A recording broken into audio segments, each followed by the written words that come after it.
The Honda CR-V. It's the world's best-selling, hang on a sec, it's the world's best-selling SUV. Now this one, it's the fanciest CR-V you can buy. It's the VTi-LX grade. Worst name ever.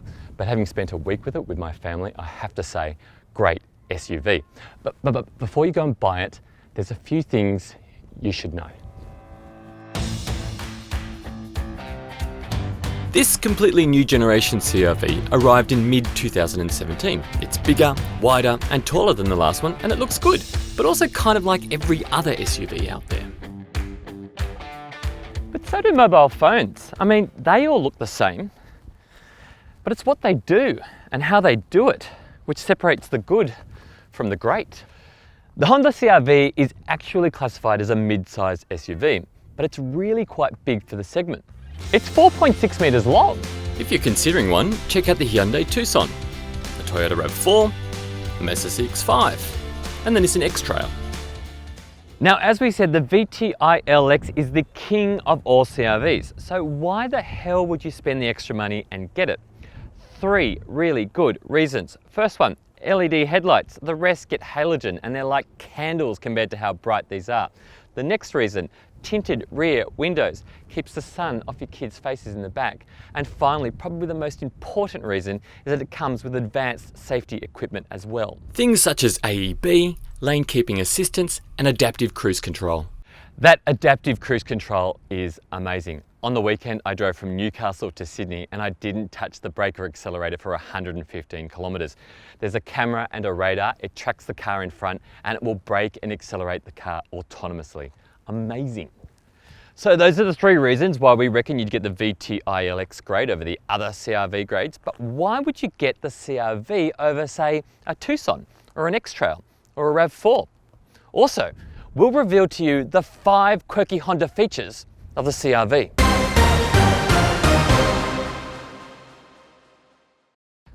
Practicality is a huge strength of the CR-V. Check out these A-pillars. They are super skinny. That makes them really easy to see around when you're driving.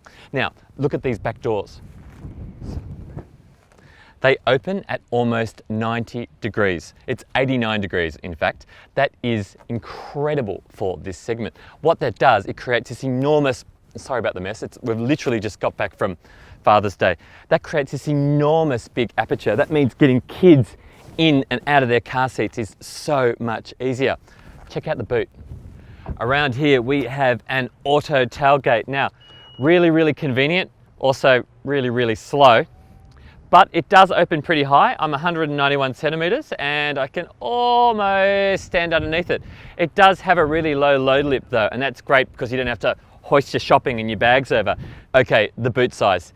It's bigger than a CX-5s, it's bigger than a Tucson's, it's not bigger than a RAV4's, and it's definitely not bigger than a Tiguan's. But it is big enough to handle our family Father's Day away with all the doonas and the presents and the beer. Lots of beer. But what you will get in is a small bag, a giant bag, and a pram. There's another feature I want to show you as well. This. Honda says if you put your fingers in it, it won't snap them off. I love doing that. The cabin also has some really cool practical features as well.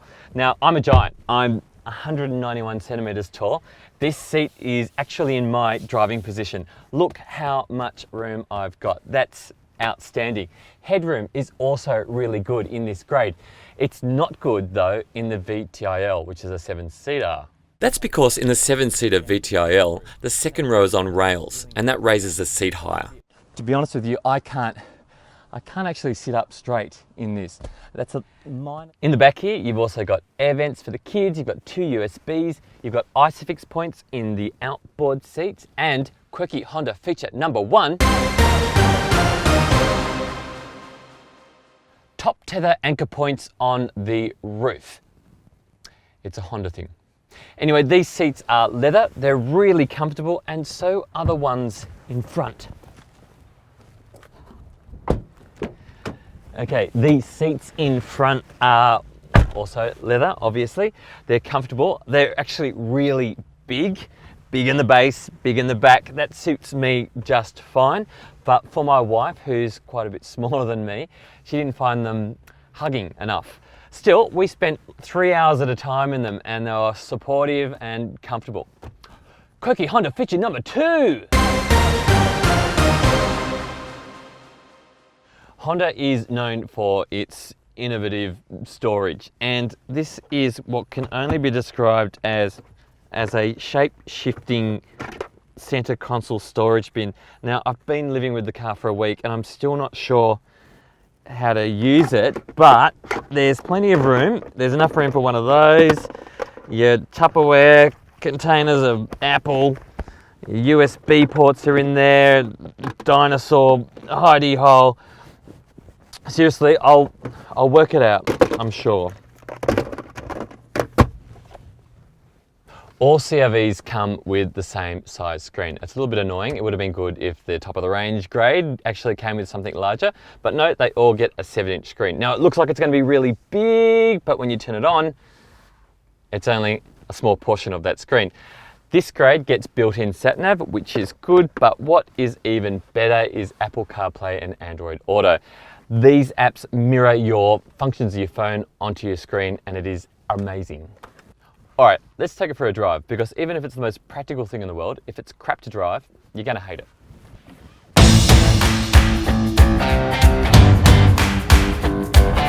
The good news is, it's good to drive. Really good.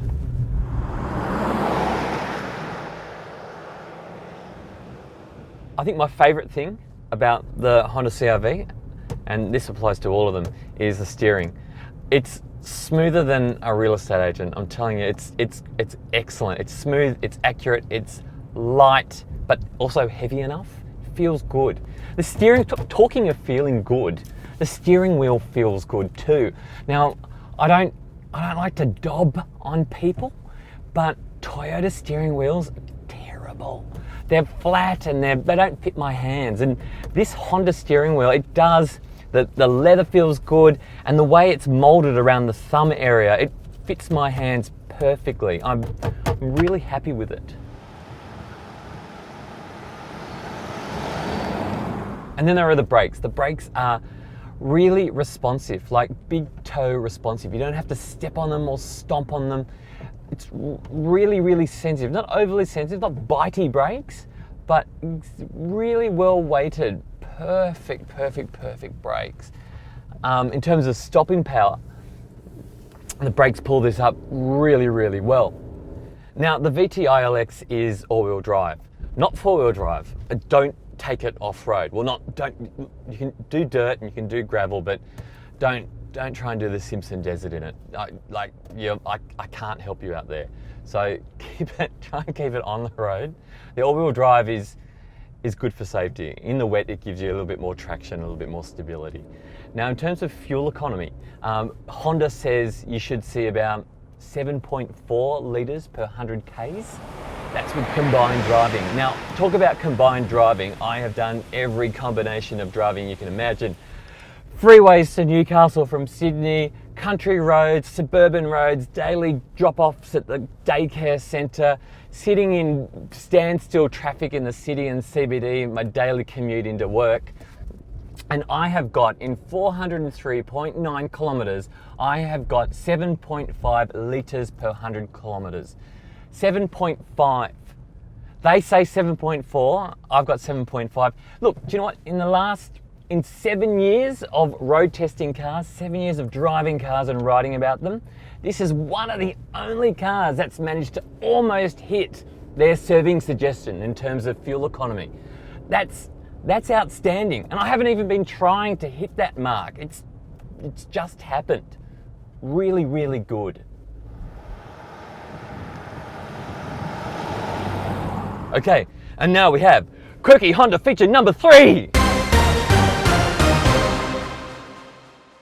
The Speedo, the tacho, the fuel, your temperature. It's like a video arcade game from a fish and chip shop in the 1980s. It's all digital, virtual. There's a green light which glows, and I don't know if that means I'm being economical or what that means, but it's not on all the time. The Speedo is digital, it's good, it's big, it's clear. The tacho is virtual and it's like a concertina, accordion. The fuel gauge is like some type of lift situation. And then my average fuel is this distracting bar which rolls across. Like it's clear, but it's a bit toy-like. Quirky Honda feature number 4. The steering wheel volume control.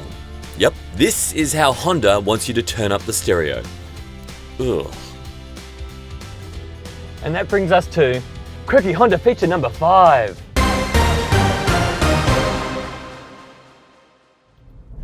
Now, this one is such a Honda quirk.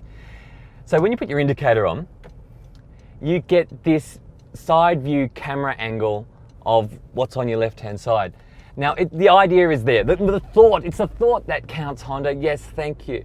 So what it's doing is, it's making sure that you can see everything, even in your blind spot on that side, by showing you a camera image of what's going down the side of your car. The problem is, it's really distracting. So just as you're going around a corner and you got your indicator on, suddenly it's like someone turning a TV on and your eyes can't help but not look at it. Anything I don't like? Yes, there's a bit of a visibility issue for me. And I'm not talking about these A-pillars. These A-pillars are fantastic. They're super skinny. They're almost invisible. They're so thin. But out over the bonnet, I've got 2 large bulges. Now the bulges are where the bonnet curves over the top of the wheel guards. Now it looks really good from a design perspective, aesthetically, but when you look out over the bonnet, they kind of obstruct your vision slightly of where the bonnet begins and ends and where the sides of the car are. I find myself driving around car parks a little bit like, you know, Manana, like this. Now the way I've got around this is in a very nano way too. I've actually just raised my seat up. Now I like to sit low, so I'm a bit disappointed that I've got to do that, but it's no longer a problem if I'm up a little bit higher.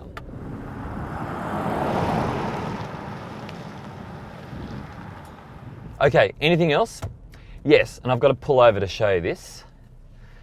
So the shifter is a little bit clunky, and I noticed this as soon as I got in the car and I put it in reverse and I went clunk. It's just so tractor-like.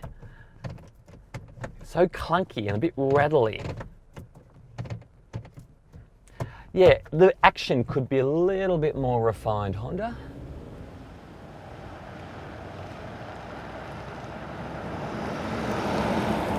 There's another very Honda trait about the CR-V as well, and it's not quirky at all. It's actually quality. Quality in terms of the build, quality in terms of the fit and finish as well, and quality down to the exhaust actually being real exhaust. If you keep an eye out of SUVs these days, you'll notice that some of them have got fake exhaust. It looks like an exhaust pipe, but really, it's just a plastic surround and the exhaust pipe hangs below. These are real exhaust tips. Just a minor point. Look, if you're looking for a mid-size SUV, you're in luck. There are so many good ones out there, it's really hard to go wrong. But the trick is finding the one that's best for you. And the CR-V in the VTi-LX grade would be perfect for a small family. Perfect because of this boot, which won't bite you. Perfect because of these doors, which almost open at a right angle to the car. Perfect for the spaciousness and perfect for the fit and finish.